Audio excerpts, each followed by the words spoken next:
de la emisión de hoy platicábamos del incremento en los últimos días de los diagnósticos en pacientes COVID-19 después de varias semanas de tener un franco descenso y de que incluso se cerraran unidades que habían sido destinadas exclusivamente a la atención de COVID por una muy positiva disminución de los casos hospitalarios. Y también se dio el anuncio el 11 de junio de la última conferencia vespertina del subsecretario Hugo López-Gatell.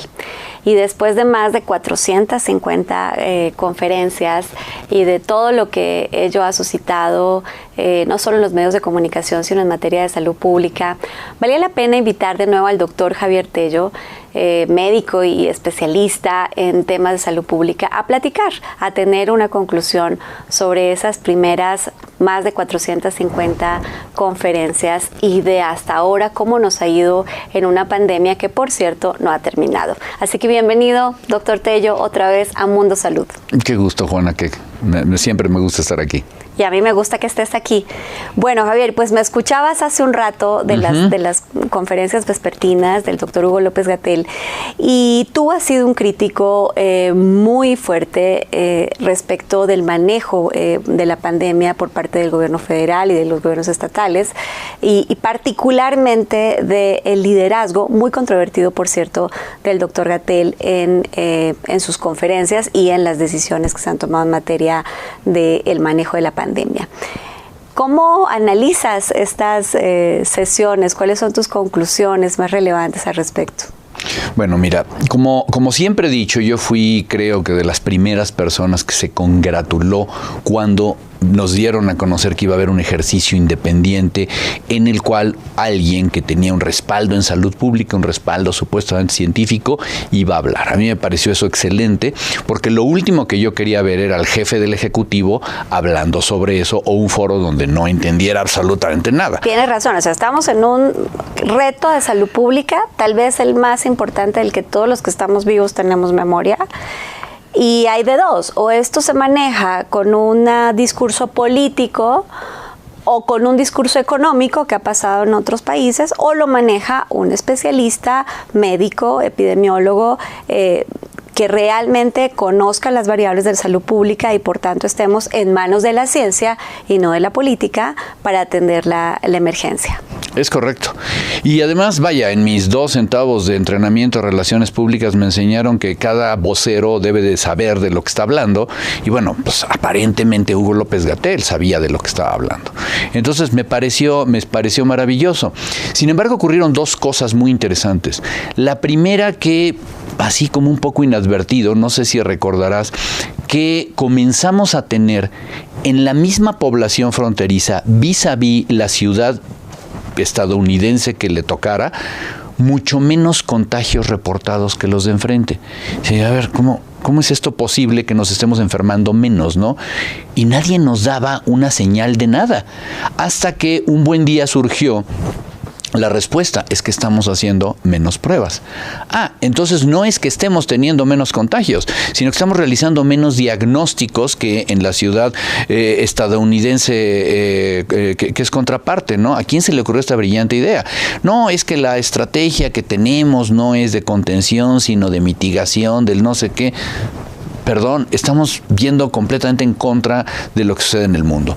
Pero, como todo mundo sabe, la gota que derramó el vaso fue el día que Hugo López-Gatell decidió tomar un tinte político en lo que iba a hacer, y entonces lo perdimos el día que habló sobre la fuerza moral del presidente. En ese momento creo que perdió absolutamente toda la credibilidad para muchos de los que queremos o queríamos o intentamos entender qué es lo que está sucediendo desde el punto de vista del manejo científico y el manejo realmente serio de la pandemia.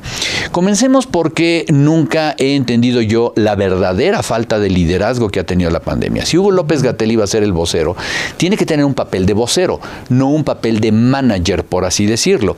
Pero súbitamente vemos cómo su figura de subsecretario es demasiado grande. Tiene hoy la subsecretaría más grande, le reportan más direcciones que a cualquier cosa. ¿A qué hora trabaja en ello, no?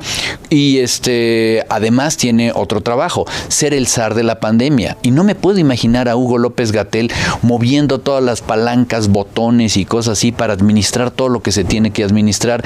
Y al mismo tiempo sabemos que él es uno de los soldados del presidente. Entonces, cuando empiezas a hacer un juego político, cuando realmente lo que deberías hacer es una comunicación científica, empiezas pues realmente a tener una muy mala comunicación, ¿no?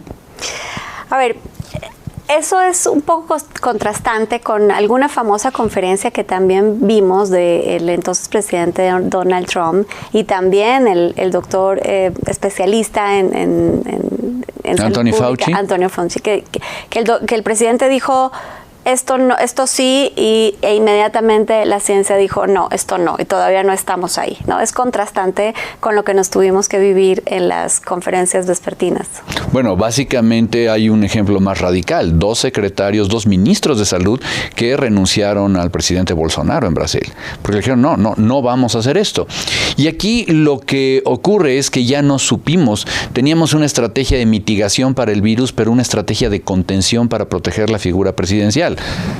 Perdón, esto se sale completamente de toda lógica. Pero bueno, vayamos a lo práctico. ¿En qué derivaron estas conferencias? Derivaron en un formato bastante tedioso que no estaba aportando mucho, donde teníamos una serie de diapositivas, algunas veces con algunos hallazgos muy simpáticos, porque no sé quién las revisaba y se les iban números. Problemas de proporciones en los gráficos. Exactamente, ¿no? Entonces de repente veíamos que todo estaba muy aplanado porque estiraban para un lado la gráfica o la ponían para el otro, cosas muy, muy interesantes, pero además nos leían la misma diapositiva que estábamos viendo. Siguiente acto, alguien hablaba de cosas que, por cierto, Hugo López-Gatell no hablaba de medicina, sino invitaba a alguien porque no es su fuerte hablar de cuestiones clínicas propiamente. Y por último teníamos una sesión de preguntas que lamentablemente, y debo decirlo y con mucho cariño a gente que está ahí haciéndolas en los medios, pero llegamos a ver en algunas ocasiones preguntas a modo, ya como realmente se estila aquí. Y creo que fue donde perdimos eso, ¿no? Me quedo acá, doctor Tello. Vamos a un corte, pero seguimos conversando con el doctor Javier Tello sobre las conferencias vespertinas que acaban de terminar del doctor Hugo López-Gatell. Regresamos.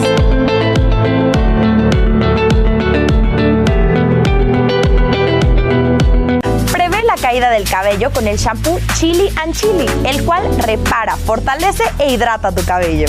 Gracias al extracto de cacahuananche y otros ingredientes naturales, tu cabello estará más sano, fuerte y limpio desde la raíz hasta las puntas. Pídelo ya por Mi Shop y obtén un 15% de descuento. ¿Te has dado cuenta que tu hijo no responde cuando le llamas en forma constante o tiene un problema en su desarrollo del lenguaje? Probablemente tenga un problema auditivo. En Grupo de ASA podemos realizar la valoración desde recién nacidos hasta ancianos. En niños, a partir de los 2 años y medio, se realiza por medio de juego. Tenemos aquí el equipo para poderlos atender y en caso de necesitarlo, poder adaptar un auxiliar auditivo. Los esperamos.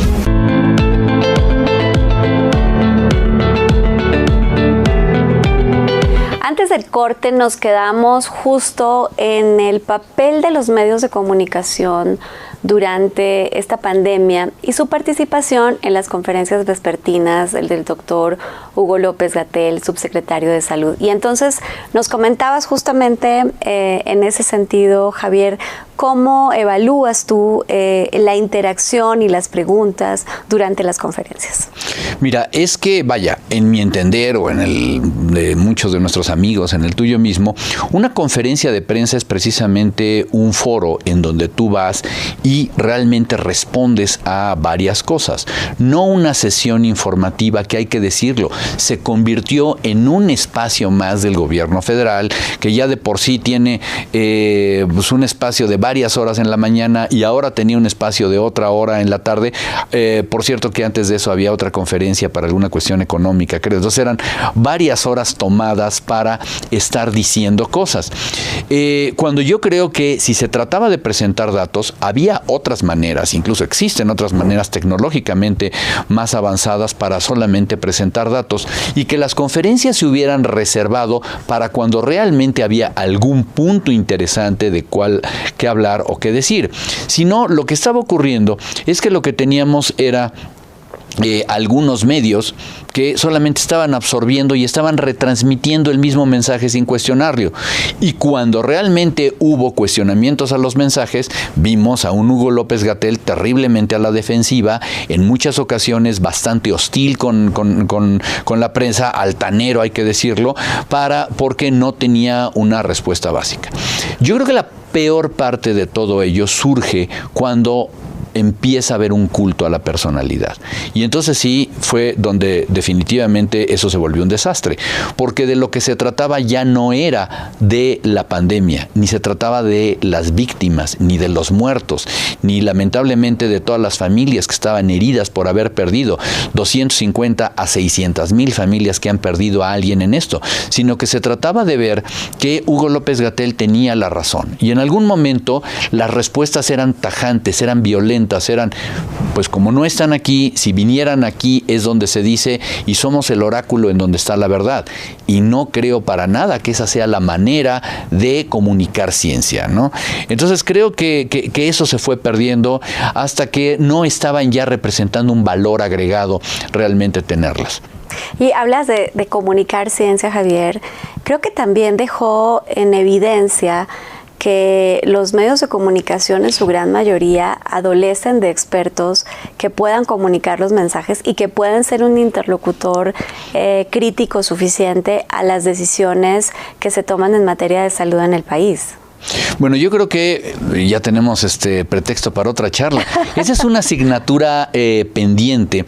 Realmente no nos había tocado vivir la necesidad de la información científica. Y súbitamente, digo, porque en enero del año 2020, pues a lo mejor nos estábamos quejando, tratando de entender qué era el Seguro Popular y qué era esa cosa nueva que se llamaba el INSABI, y hasta ahí llegaba el interés de la gente. Súbitamente todo el mundo se volvió un experto en PCRs, en antígenos, en vacunas, en síntomas, en medicamentos, y la gente realmente quiere saber más. Y yo creo que tienes toda la razón.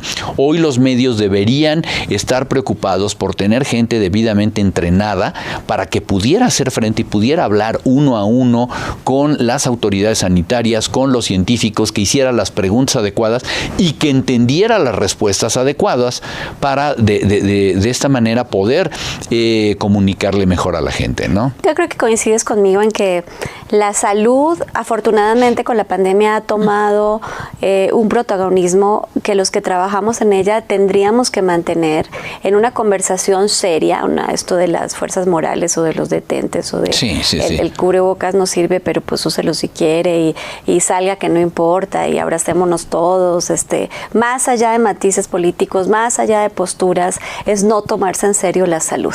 Y no tomársela en serio nos cuesta vidas humanas que en otro momento estarían haciendo más grande y más productivo, más próspero y más brillante este país. Así que creo que hay muchas lecciones. Javier, resúmeme algunas de estas conferencias vespertinas. Bueno, la primera, se necesita un liderazgo. Y prácticamente lo que no había ahí era el liderazgo, insisto, del Consejo de Salubridad General, que es quien debería haber tomado el control de esto. Recientemente lo vimos, ahora ya sin conferencias vespertinas, ¿no?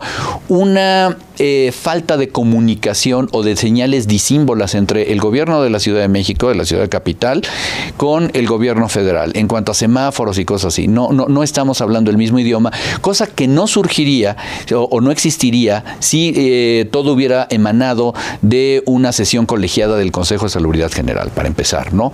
2, el hecho de que súbitamente tengas a un vocero que cree que todo se trata de él y que es poseedor de la verdad absoluta. Lo único que nunca logramos ver fue la justificación científica de lo que estaba diciendo. Siempre lo argumentaba, algunas veces, insisto, bastante subido de tono y bastante molesto, que eran cuestiones que todo el mundo sabía, que eran decisiones que se habían tomado en el marco de su consejo técnico asesor, pero realmente nunca vimos una sola pieza de bibliografía o de respaldo científico de lo que estuviera diciendo. Y yéndome a lo que me cuestionabas hace un momento, ¿no? Si hubiera tenido interlocutores por parte de los medios un poco más acuciosos en ese sentido, le hubieran dicho, a ver, perdón, ¿y dónde está el soporte de lo que usted está diciendo? No porque usted se pare en el podio y lo diga, es la verdad absoluta. No por eso no hay que cuestionarlo, ¿no? Cosas como el uso del cubrebocas, la falta de pruebas, que hasta el momento seguimos siendo de los últimos países en el mundo en haberlas realizado. Alguien que nos diga, vaya, creo que la gente debe sentirse tranquila porque tenemos una gran variedad de vacunas en México, pero nadie nos ha dicho con base en qué específicamente se han tomado unas u otras decisiones para la aprobación o no de determinadas vacunas, por qué tenemos tantas o por qué no tenemos de menos o por qué no compramos.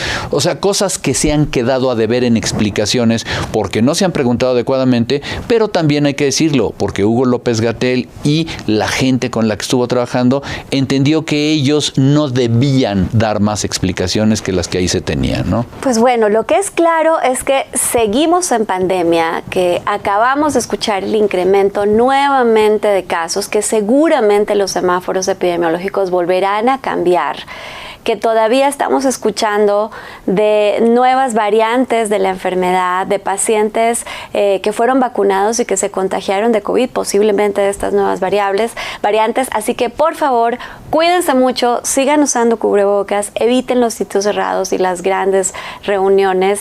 Seguimos en pandemia y ojalá que todos sigamos aprendiendo de esta enorme lección que nos ha dejado enfrentarnos al COVID-19. Y ojalá también que el gobierno federal haya aprendido de estas primeras más de 450 conferencias vespertinas de cómo comunicar mejor a la población los temas de salud. Muchas gracias, doctor Tello, por acompañarme a Mundo Salud. Gracias, Juan. Aquí siempre en tu casa. Y a ustedes muchas gracias. Nos vemos el próximo miércoles a las 11 de la mañana en Mundo Salud.